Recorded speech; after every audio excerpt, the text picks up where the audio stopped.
Welcome to Under the Microscope. I am your host, Jenny Germano. Thank you, everyone, for joining me. Today, we are going to be talking about from risk to resilience how cannabis operators can avoid receivership. And before I introduce my guest, I just want to give a little bit about my background. I got my start in the cannabis industry in 2009, working in vertically integrated cannabis operations in Denver, Colorado. And in 2015, I founded my company, ICS Consulting, where I help operators navigate the regulatory challenges across the United States. So let's everyone give a warm welcome to my next guest, Andy Shelley from CannXperts. Welcome, Andy. Thanks, Jenny. Thanks for having me. Yeah, I'm so excited to have you. And why don't you go ahead and just give everyone a little bit about your background and when you made the transition over to the cannabis industry? Yeah, you bet. 9 or 10 years ago, I was actually a law enforcement officer. So I was on the major crimes team in Clackamas County, which is just the county south of Portland, Oregon. And as that career was winding down, I was looking for something new to do. And at that point, Oregon they just voted on legalized cannabis, and they were looking for marijuana inspectors and other positions like that. And so I applied for that and I got that. And I went to work for the Oregon Liquor and Cannabis Commission back in 2016. And after a couple of years, I saw that a lot of the licensees were just struggling to either get the licensing requirements or satisfy the licensing requirements, or there was a lot of issues with getting licenses in or compliance, mostly compliance. I saw that they were getting in trouble for really small little things that were a normal business would completely not have to do. But in this regulated industry, you really got to follow all these rules. And there's just hundreds and hundreds of rules to know and follow at all times. Yeah, and talk a little bit about CannXperts. Yeah, in 2018, I left the commission and just a leap of faith, I decided to start my own consulting company, and it was just me. At the time, I had a couple of licensees that were pretty interested in hiring me for some different projects. And I was basically fractional licensing person and fractional compliance officer for a few different companies, really enjoying that. And then the word got out and other people were calling, hey, can you help us? Can you help us? And then 6 or 7 months later, I was working like 16, 18-hour days. I was just like no sleep. And so then I started bringing on people to help. And we're still pretty small. There's 6 of us here at CannXperts, and we have licensing people dedicated to doing all the licensing for our clients. And then we have 2 compliance officers that are running around, and they go out on site to our client locations and they do proactive inspections, or they train employees in compliance. They just do all sorts of things. They just fill in as if they're an employee of our clients as a compliance officer. Yeah, and I wanted to have you on because obviously you and I, we work in the same lane and we have a lot of overlapping things that we do. But I'm really interested in the receivership piece that you do in your business. And I thought that was interesting. And I'm learning a lot from you about it. And when did you start getting into the receivership side of things? Yes, so that happened just over a year ago, a year and a couple of months. Some attorneys that I know here in Oregon came to me and they were talking about these receivership case that they needed somebody to be the receiver on. And I knew a little bit about receiverships in that there was a retail store here in Oregon that went into receivership, and the receiver of that store gave us a call. He was a good receiver, but he didn't understand the cannabis industry at all. So he needed to hire consultants to help make sure that he didn't violate any Hmm. rules or regulations and stuff. So he hired our company to help him out in that receivership. Yeah, about 12, 14 months ago or so is when some attorneys contacted me and they wanted me to be the receiver on their case. And now I have three of them ongoing, three receiverships that I'm working on right now. I had a fourth one that kind of started and then stopped, but I have three of them that have been going almost a year. Wow. Yeah, I just find it really interesting. That's why I wanted to cover this topic, and I couldn't think of a better person to have on to help me tackle this topic. And so we're going to go ahead and dive in. I think this will be helpful because I think maybe there might be some misconceptions out there about what is receivership. And why don't you go ahead and explain to people like what receivership is? Because I know it's similar, I guess, a comparison to like bankruptcy, but in the cannabis industry, operators cannot file bankruptcy. If you can give a little background on how it works in the cannabis industry.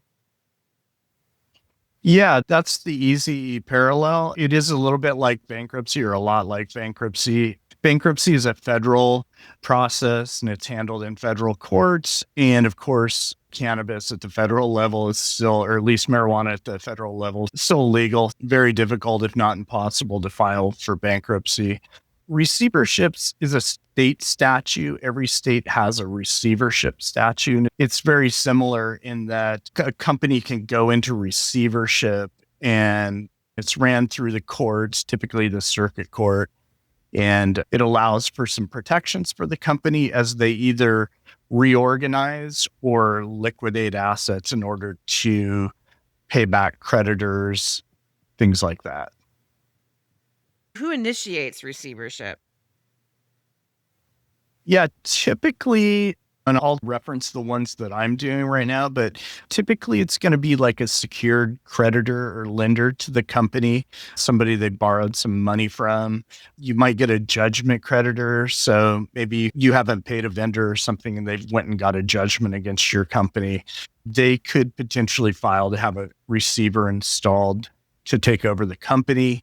I've had the secured creditor. I have one of those going right now on a loan that didn't get paid back. And so the creditor put the company into receivership and now I'm in charge of it. Another pretty frequent one is business partners.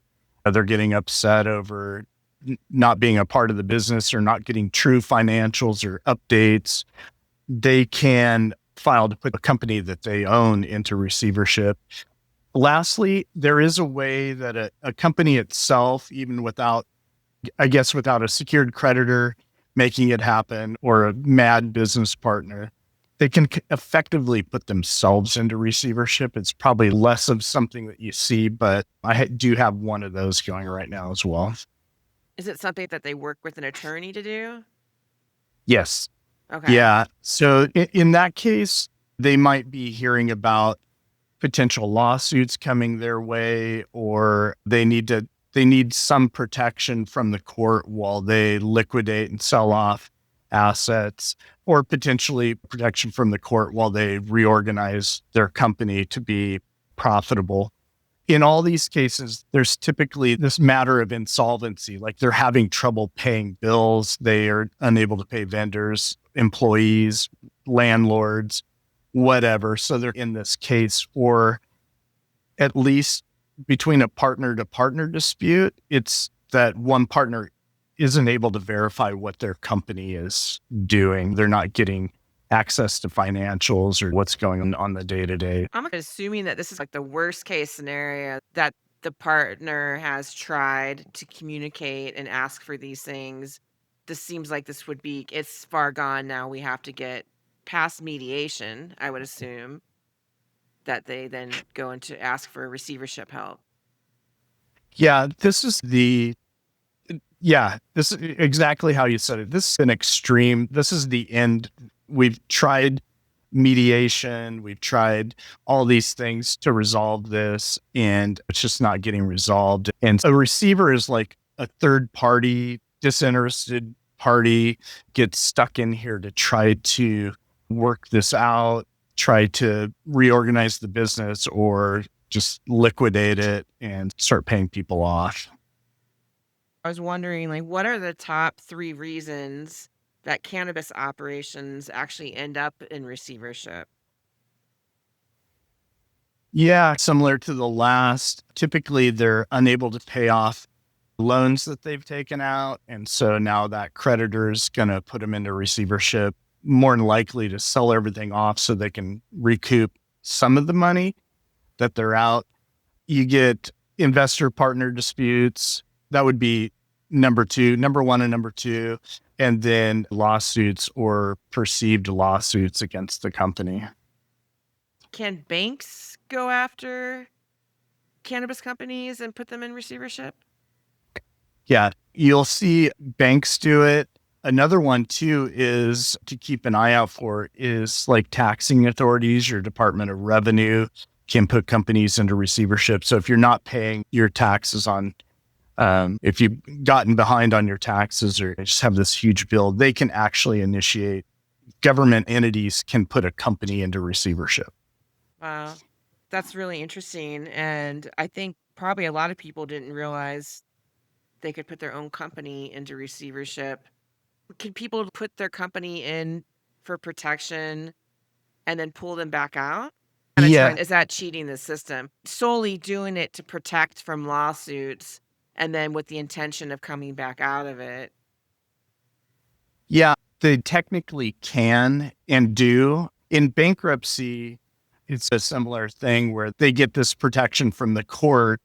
It's generally a pretty public thing. You hear about companies, they literally they declare bankruptcy, right? So they put themselves into bankruptcy. Somebody else doesn't put them into bankruptcy. And that's to reorganize, liquidate assets, and to hopefully come out the other end much stronger, able to pay their bills, etc. In a receivership, so the part you're talking about is like the bankruptcy where they're like putting themselves into receivership and Mhm. to hopefully stay off lawsuits or angry creditors, etc. Work through some reorganization of the company and then to come out the other side much healthier. And typically there's a lot of negotiating going on from the receiver standpoint with the people that could be suing them. We're trying to convey that, hey, we're restructuring, we're going to come out the other end. We're going to try to make good on what we owe, or let's make some deals so that we're not staring down a lawsuit when they come back out. Yeah, and are there a lot of companies you think that are in receivership right now? I know you're in the state of Oregon. Is it something that we're starting to see a lot more receivership happening in the cannabis industry in general? We're starting to see it more. I know of 4 in Oregon, and there could be more, but I know of 4, 3 of them are mine. And we're starting to see it I've heard of a few in California recently. I know Michigan has had a couple there. It seems to be, I would say, I see it in states that aren't brand new, like in Ohio or something that just kicked off licensing and operations within the last year or so. But maybe once you get 3 or 4 years in, most of the time they get that bump when a state is brand new and everything's great and puppies and rainbows and everybody's It making money. But is. we've seen it, right? We've seen the cycle of this kind of boom and bust. And so in the beginning, it's newlyweds, everything's fantastic, but you get 3, 4, 5 years in, then the cracks start showing up. And that's when I think you start seeing more of these receiverships. Yeah, the honeymoon is over, basically. And Well, it's worth noting that if somebody borrowed a bunch of money to get going in year one, typically it's going to be like year 3, year 4, year 5 that yeah. those lenders are going to want to see a return on their investment. And if you're not, if you're not paying them what you told them you were going to pay them, now we're going to start seeing more receiverships. That makes sense. It's happening in the more mature markets rather than the new emerging market. But it's actually good information for any of the listeners that have taken out loans and are working with lenders or investors in these new markets to understand receivership. We'll eventually start seeing it happen in New Jersey and New York, and we're seeing it in Michigan. We'll start to see it in Missouri, although I haven't heard of anything in Missouri quite yet. In these newer markets, I think once you start getting to that year 3, 4, 5, when the investors are like, where's the money? Where's all the information? Where's the communication? And like you said, the cracks start showing themselves. And And that makes a lot of sense.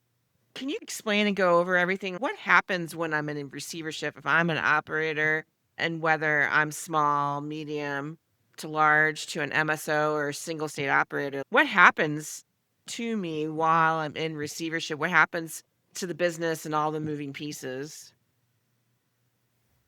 Yeah, there's going to be a lot of factors. The first thing you got to figure out, at least from my point of view, when I get plugged into one of these companies, is can we continue operating, or is this thing just completely off the rails? There's no money to pay employees, or we're 3 months behind on the rent, these types of things that you have to figure out pretty quickly. And I've actually seen those things to where it's, oh no, we need to get out of this leads. I need you to sell off everything. We're not going to operate another month.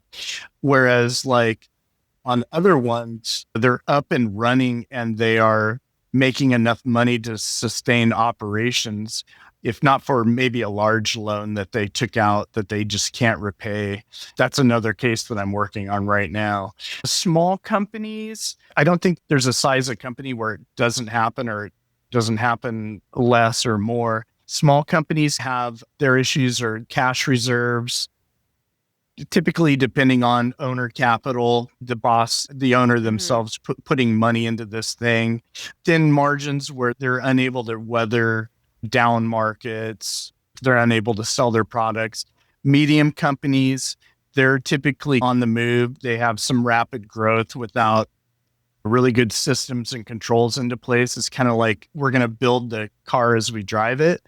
And Yeah. a lot of people do that, but without those controls into place, especially on the finances, then you can find yourself not knowing how much you're spending, taking out loans that you're going to have a really hard time repaying, those types of things. And then the MSOs, their problems are going to arise with now we're in all of these states. We have different regulatory things that we got to satisfy, different rules, regulations, a lot more employees. It's just in if you've taken investment money, now you have a really investors are expecting a lot more from you. So those types of things lead to issues that they might end up in receivership. Yeah, that's really interesting. Also, too, for the operating part. So, if I'm a grow, we have living plants, right? That's something different than a dispensary where it's brick and mortar and I have the public coming and I can just shut the doors, right? And I can put the product in the vault and you can figure out what you're going to do with that product if you have to destroy it or if you're able to sell the license with the product. And obviously, there's a lot of factors if the product expired and all those things. But what about the cultivation piece and the living plants? Do they just neglect the plants, or does somebody come in and take care of the plants to keep them alive and keep the cycle going until you can figure out, are we going to harvest this? Are we going to sell it?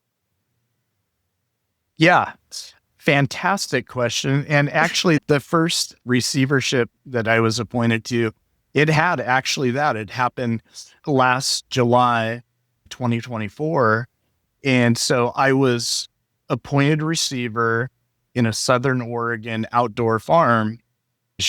The first day I showed up, I'm like, there was, I don't know, there's 4,000 plants in the ground and they're all Oh, wow. about 3 or 4 feet high.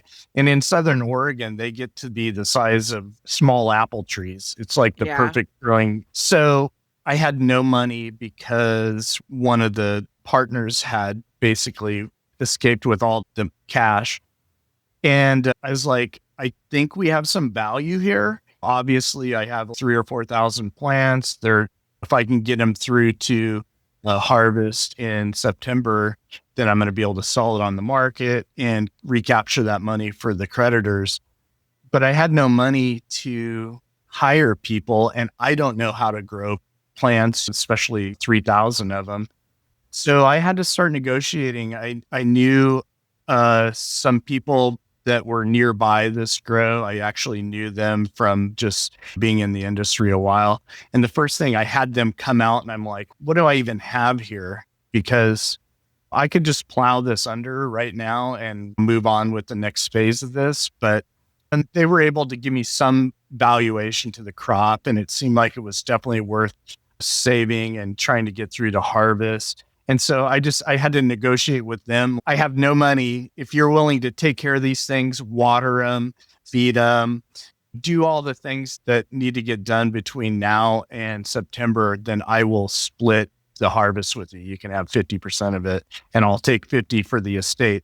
So that's just a novel solution to a huge problem with a lot of plants and no money basically to pay anybody. And they loved it. They're like, yeah, we got a couple of guys. We'll have them come over every day, check everything, and then we'll just harvest it right along about the same time we're doing our. That worked out pretty well. With receivership, are there any specific rules around inventory? Because we have a regulated inventory, right? That has to be part of the regulated seed to sale system. We've got the state involved, we got regulators involved, and then we have the receivership, which is court appointed. For example, what about inventory in final form, like already tested? So, like the things that you do see in the dispensary, is that salvageable, or the regulators, are they like, you have to destroy it? You can't resell that or try to get any money from that to pay off the creditors that are waiting to get the money out of the receivership. Yeah, I think that the important answer to this is just because you're in receivership or just because this is the courts are overseeing this, it does not allow for the receiver or any of their professionals to break any sort of laws or rules. It's so important that we have to go along with whatever the regulating authority is over this thing. And I think that's why when I got brought in, it was a much easier because I'm just a compliance geek at heart. And I know a lot of people and I know about grows and retail stores and everything else. So when being in charge of one of these, it's okay, I got to follow the rules. I know exactly what I can and can't do.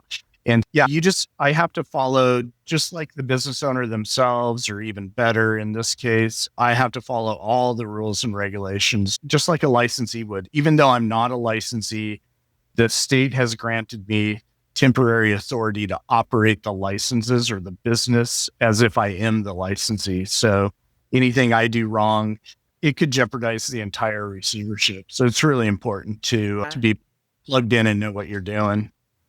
That's good to highlight. And I'm assuming the regulators get notified that license is in receivership. They know because as the receiver, I'm supposed to tell them. And Yeah. so it's one of the first things I do when I get the document for that the judge has signed that now you're the receiver. I go ahead and I forward that to the state regulatory folks, let them know that I'm going to be operating the farm or the retail stores or whatever it may be. Typically, I'm going to limit the access to the actual owners from being able to do anything with the licenses because I just don't want any funkiness to happen. I take over control if they have track and trace like Metric or BioTrack. I'll take over that so that they can't go mess around with things. If they have bank accounts, I'm talking to their banks and letting them know that now I'm in charge of the accounts and things like that. Because it's really important to get a hold of the money and to make sure that you have eyes on the money at all times, because that's where things are going to get a little funky with these folks. I would think assets too. Wouldn't you have to change the locks on the building that nobody's sneaking in trying to sell off really expensive equipment? Things of higher value or things that are in the safe. Yeah, absolutely. On like back on that first one, the farm in Southern Oregon, I spent the first day walking around, the first time I'd ever even been there. And it was 20 acres, but the grow itself was on 2.5 acres or so. But there were tractors and shipping containers Oh full my of gosh. equipment. There was rattlesnakes too. Rattlesnakes in Oregon? I didn't know that. I thought it was more like Colorado. There's rattlesnakes. Yeah, there's the rattlesnakes there. There was a lot of equipment. There was, like I said, a John Deere tractor that was worth about $80,000. So that's all assets of the company, and it becomes assets of the estate of the company. And that's what I'm protecting is the estate. And I'm trying to build what the value into the estate. And so, yeah, I'm like documenting everything that's possibly part of the estate and maybe some things that aren't. If somebody owns their own vehicle or whatever, and it's personally owned, but I'm typically checking that. Okay, can I check Yeah. the registration on this or the title? I want to make sure it's not a company rig, that this is actually yours. If it's paid for with company money, then it's a company car, and that might be something that I'm going to sell, or at least that I'm going to take control of. I find it fascinating, all the different things that happen in receivership, and I'm always wondering, like, how do they keep the business going? And also the regulatory aspect and all the rules and the regulations and the seed to sale tracking. How are all those moving pieces happening? What are some of the early warning signs that people can look out for that they could potentially start to get on that path where they could get into a situation? This is the end resort of something happening in your business. We don't want people to go in receivership, which is why we're doing this podcast today and why I had you come on and do this topic is I don't want to see companies, especially these smaller companies and these medium-sized operators to go into receivership. Yeah, there is a lot to know. One of the good things is that I have a team and CannXperts behind me. So I have a metric expert and two compliance officers and licensing people. So they actually help out a lot with the receiverships. Yeah. I still have to renew licenses. I still have to have inspections by the state, all these types of things. And so they help out immensely with all those types of things. And it also helps save the estate money in the long term, that I'm not running out there all the time to do things. Just something I wanted to throw in there. I'm not doing everything. I do have a lot of help. Warning signs, I would say that payroll, people aren't getting paid or their paychecks are bouncing, those types of things. Vendors aren't getting paid. They're starting to get a little mad that it's been 60, 90, 120 days, whatever. And it's like, hey, we need our money. If you're an operator, you're putting things on your credit card, or Yeah. you're moving money from here to there this month in order to do this. It's the rob Peter to pay Paul situation that it's like, this is a very slippery slope now, relying on taking out a loan that's going to be really high interest just to get you by this month. And then next month, I just know is going to be better. Your bookkeeping, your accounting just doesn't make sense, or you've gone in and done some funky things. It's definitely a sign, something that I've seen myself. Regulatory citations, suspensions, they're investigating your company. It's a pretty good sign that something's going on, that you're missing some things. You're not able to keep up on tax payments, corporate tax, sales tax. If you have that in your state, you're scrambling to pay these types of bills. Your landlord's mad because you're 2-3 months behind. Yeah. Or the other, and a big one, you're starting to hear the word lawsuit, or I'm going to sue you. And this could be coming Yeah. from an employee, or particularly a vendor, or something like, hey, 6 months is too long. You should have paid me. I'm going to call my lawyer. I'm going to sue you. It's okay. Huge red flag. If you got hit with lightning, that's probably the bigger one. Non-payment seems to be very common in the industry, and I see other operators complaining about it a lot, and I see the chatter is really, "I'm gonna have to sue them. I'm gonna have to sue Yeah. them." That's the next step. It's been a year I've been trying to collect, and I see people trying to collect 70 to $100,000 on some of these places, and it's killing their business. They have no choice, they have to go after them, and that can be challenging. And yeah, that's a pretty good list. Is it a culmination of all these things on top of other things? Why it ends up in receivership? Yeah, I think so. I think there's a lot of really passionate and smart folks in our industry. And I know you and I talk about it, and the people that we work with and work for. However, it is a business, and you're going to have bills that you have to pay, and you're going to have employees that are helping you, and maybe car loans or tractor loans or whatever. And most people are going to have landlords and rents and insurance too that you're supposed to be paying. And so some people get this. Yeah, I've seen it. I know you have too, almost like a head in the sand type of thing. It's bad. I know it's bad, but I'm just going to work harder, and I'm going to work my way out of this. And a lot of the times, just ignoring the signs is probably the worst thing you could do. Yeah. It Yeah. would be a lot better to ask for help, to call in somebody that you respect, a mentor, something to take a look at what you got going Yeah. on and what might be making this downward trend happen. I call it the phone a friend. Basically, the lifeline. I need someone to talk to because this is getting serious. The next piece I want to talk about is what are the proactive steps that people can take before it's too late? Yeah, engaging with a mentor or a business coach might be good. Even somebody who does receiverships has seen the warning signs. That might be fantastic to get a receiver in there, just not court appointed. Hey, we need help before we end up here. Your attorney, your compliance people, those types of things.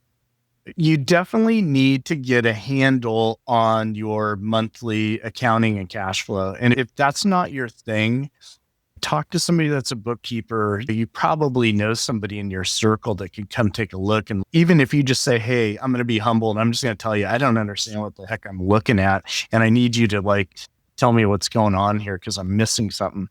Get a handle on your cash and especially forecasting. Am I going to be able to maintain this a month from now, 3 months from now, 6 months from now? Or am I just running out of gas and it's just going to go quicker and quicker? Mhm. Talk to the people, talk to your vendors, lenders, let them know, hey, I might have a problem, but I'm actively working on it. I think it's worse to not give information, to hide it, Mhm. everything's okay. Just be I would say be transparent. Hey, we've stumbled a little bit and we're going to work on fixing this. I might be a little late on this payment or whatever. I just want you to know that I'm going to fix this. I was going to say just really quick on the last one that you shared.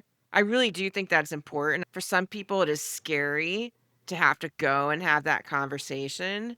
But at the end of the day, I would much rather have that scary and vulnerable conversation than having it all be over and then screw everyone over, including myself, and hurting vendors and relationships and my employees and ruining the business.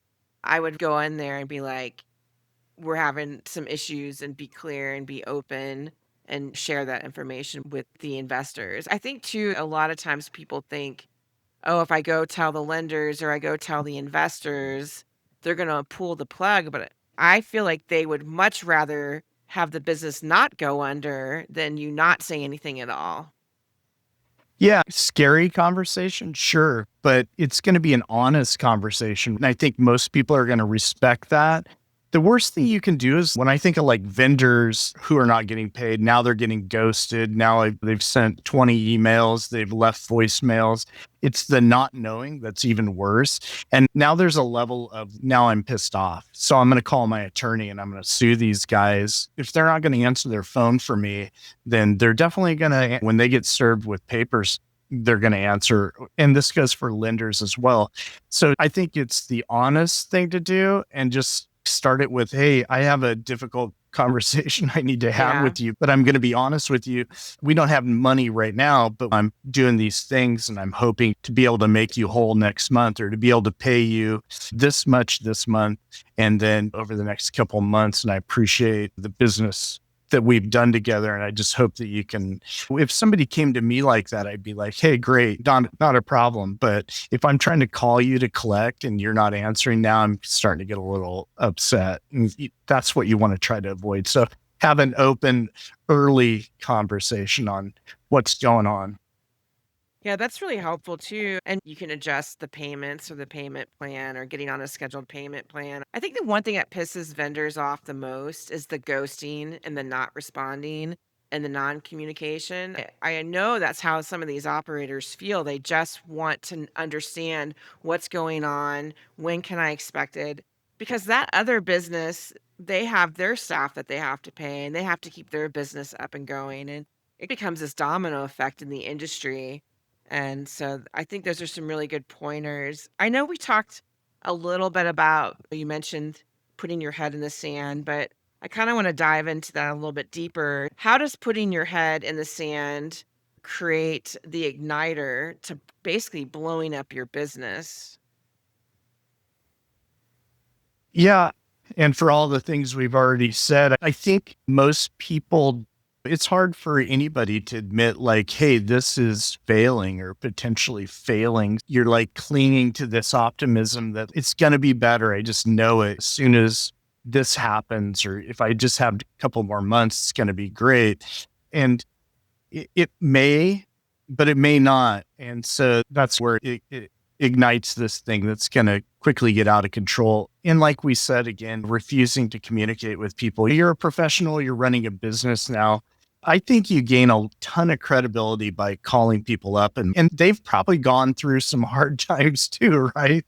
And Yeah. if you've had any sort of relationship with them, hey, things are tough right now, but it's a priority to get you paid back up. I just need a little bit of time. That goes a long way with me. And then, yeah, I think that's the thing. Talk to your partners. If you are feuding with your partner, which I've seen now hundreds of times, family members are no longer talking. They've started this Yeah. cannabis company, or best friends are no longer talking. Find some way to be like, man, we have got to talk, even if we get a mutual friend or something. Let's like sit down because this is just going downhill really quick. And we need to be able to chat about our company and make some decisions on what to do. Don't just ignore it. Don't put your head in the sand and just hope that, oh, tomorrow there's going to be some grand answer that's going to solve all these problems, because there probably isn't. And Yeah. you need to start facing these things head on. I would like to throw this other piece in there. I know that you and I talked about it briefly in conversation, and I think this fits into the putting my head in the sand category. And this happens in a lot of states that they allow this, where they allow a management service company to come in and run their business.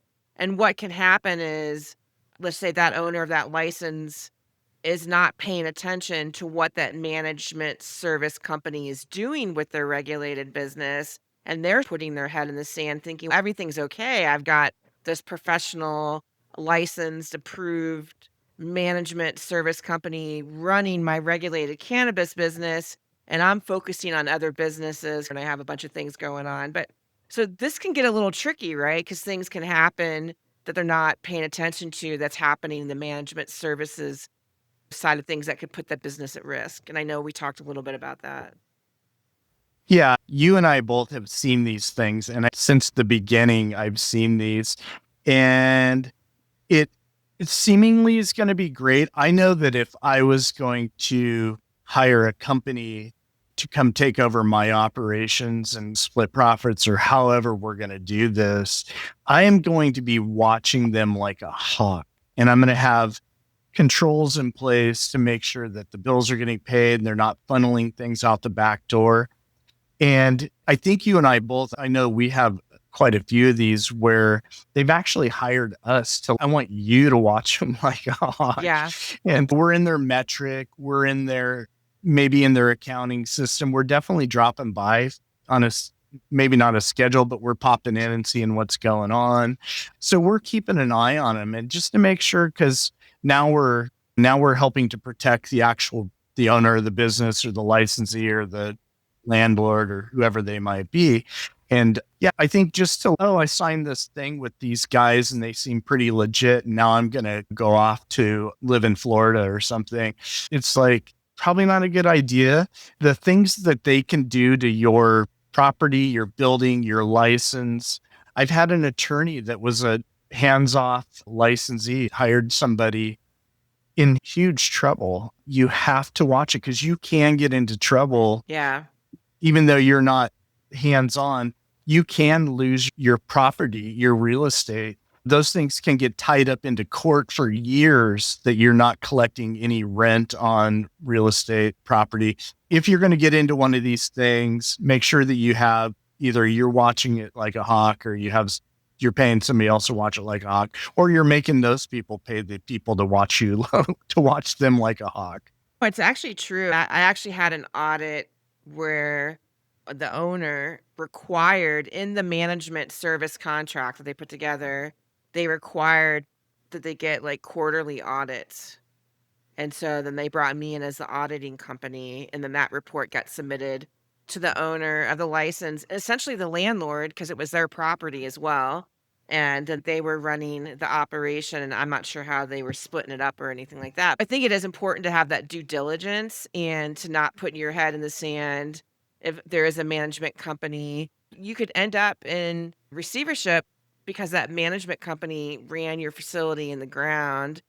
You cannot sit there and say, "Oh, they're approved or they're licensed. I can trust them. I can just throw it into the wind. They'll take care of everything and I'll never have to think about my business again." That's a very dangerous mindset. Both sides have to have responsibility in making sure that they're following all these things correctly and compliant. So it's really a big piece. What type of businesses are at risk of receivership? Now, this is the piece that I was actually amazed at because I will have to say, in my mind and what I've seen online and in the articles and the press out there, I always thought that receivership was just for MSOs. I would just see it out there and I thought, oh, another MSO is getting taken down or going out of business. And now they've got receiverships. Yeah, no, it's any company, as long as you have enough assets to afford the receivership, it does cost. There's attorneys involved, the receivers involved, and nobody's volunteering their time. I told you I have 3 going on right now, and neither of those 3 are MSOs. So they're all in Oregon. One of them was vertically integrated. They had 11 licenses and they were full vertical. But the other 2 had 2 licenses each. So they were pretty small. One a farm, one a distribution, but they're fairly small. And so it doesn't, there have been MSOs, obviously, bigger ones in the news that are in receivership. But yeah, it's not necessarily big companies, it can be small ones. Yeah. And I wanted to have this piece in here. That was so important because I think a lot of people have the assumption that it's just big companies and a 2 license operation, that's nothing. That's a vertical. That's a dispensary and a cultivation facility or a cultivation and a manufacturing facility. It's not that's not a large company, and so it can really happen to any size business. And my other question too is, can a company get out of receivership? Yeah, you can. I just got out of one myself. I got the 4th one that was assigned to me was a creditor dispute. The loan money wasn't getting paid back. The company went into receivership. And then as I was coming on board to this whole thing, they had settled and they'd figured out that who's going to pay who. And it got to a point where it just didn't, at this point now, there's not really this conflict to go in and try to resolve. And so I just filed a motion just to release myself from that company. But in other cases, yeah, you can go in, you can restructure, you can get rid of some bad debt or renegotiate some bad debt. You can negotiate vendor payoffs or landlord, these types of things. And you can come out of it the other side, a more healthy company. And then at that point, the receiver is no longer needed. And you're released back to the wild on your own and hopefully at that point, the receiver's been able to put systems into place and to Yeah. streamline some things and do some things. Now you might be a little smaller. Maybe you've sold off some stuff that really wasn't creating revenue, but now you're healthier. Now you can go back to doing what you do and you're just a better company. And yeah, and Yeah. then you can get out of receivership. My next question was why restructuring and going lean can be a positive thing, and I know you just mentioned a couple things. I just wanna make sure there wasn't anything that we left out, because some of the things that you did list were actually really positive attributes, and, if there's anything else you wanna add on why that restructuring is a good thing? Now we're talking about now your company's in receivership, whether you put yourself there or somebody else did. And if you're a put your head in the sand type of person, you are going to have financial clarity now because the receiver is going to go in and examine these books and be like, why are we doing this? Or why does this cost so much? So you are going to have a pretty good idea what's going on financially. A lot of the times we're going to remove things that aren't needed. And that might be employees or redo job titles or something to make things more efficient. A lot of that bloat and inefficiency might go away. Yeah. Maybe you were like, you were just too scared to like, I need to let this person go. Yeah. We're gonna see that with fresh eyes and be like, let's streamline a little bit more. Typically, it resets the relationship that you have with creditors and investors and stuff because the receivers now talk to them and here's the plan to move forward and then to come out of this thing. Obviously, we're there to protect the licenses and the value of the estate as much as possible. We're not going to do things that are going to cost the estate, or at least we shouldn't be. And I guess it's just like this path to coming out the other side much better. Yeah, a better understanding of your numbers and like your burn rate, and obviously removing all the redundancy in the business that you just didn't need. All that, like you said, that getting rid of the bloat and the inefficiencies. I think that's really helpful. And in wrapping up, what are some best practices that you can leave operators with, or even new operators that are entering the market? Yeah, I think he nailed it on the head in the sand thing. Definitely a Yeah. huge piece of this. Don't ignore the red flags, the signs. You're probably feeling it. You're under a lot of stress. It might not get better, especially if things don't change. It's probably not going to get better. New operators, I always tell people like this is a grind. It is a grind. It's a new industry. It's going through its growing pains. It's some months are going to be great and other months are going to drive you crazy and you're going to work long hours. Don't think that this is I'm going to get my license and I'm going to be the best grower in the world or have the best dispensary and I'm going to be a millionaire at the end of the year. It's a grind and you got to be ready for it. And if you're passionate about it, if you're not, the other thing is too, you could be the best grower in the world or great at running retail Yep. stores. If business or accounting or things like that are just not in your wheelhouse, hire people to help you because those are extremely important that, somebody else on your team, even if it's a contractor, kind of understands these things. If you have somebody that's really good at accounting, that's keeping an eye on your cash flow and your money and can tell you, hey, at this rate, you're going to be completely out of money in a month and a half. That's what you need. So make sure that you have help and some people that are looking out for your best interests. But it is going to be a grind, and just be ready for it. It's gonna take a few years. Yeah, and I think too, I think a lot of times people think the grind is winning the application, um, or the launch to get open. And I know sometimes launching a business can feel like you're drinking from a fire hose. But then also now you have the journey of operating and all the things, and it can be nonstop. I know a lot of people who are operating when it's nonstop all day long, and I've had people say, "Gosh, I wish somebody would have told me that it was gonna be this way."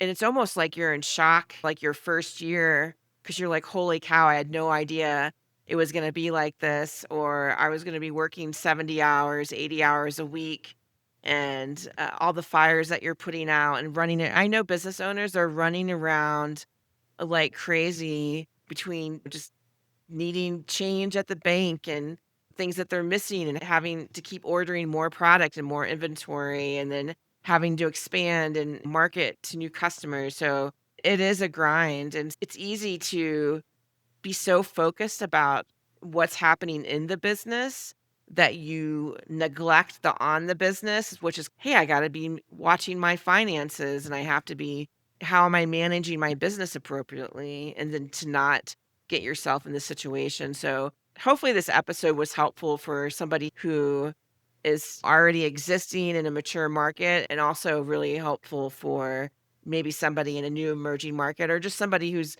thinking about opening up in their state when they open up, just to understand some of these pitfalls and things that can happen in the industry.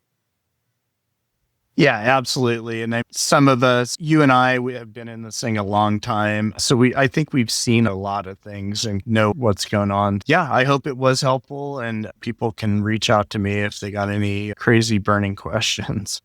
No, that's really great. And I want to thank you for joining me today. I really appreciate you coming on. I was looking forward to doing this with you.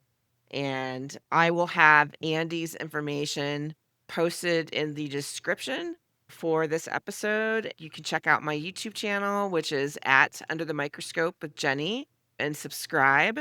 or wherever you listen, such as Apple or Spotify or iHeartRadio. But thanks again, Andy. I really appreciate you being here and sharing this knowledge. Yeah, thanks, Jenny. I totally appreciate it. It's great seeing you. Everyone, take care and thanks for listening.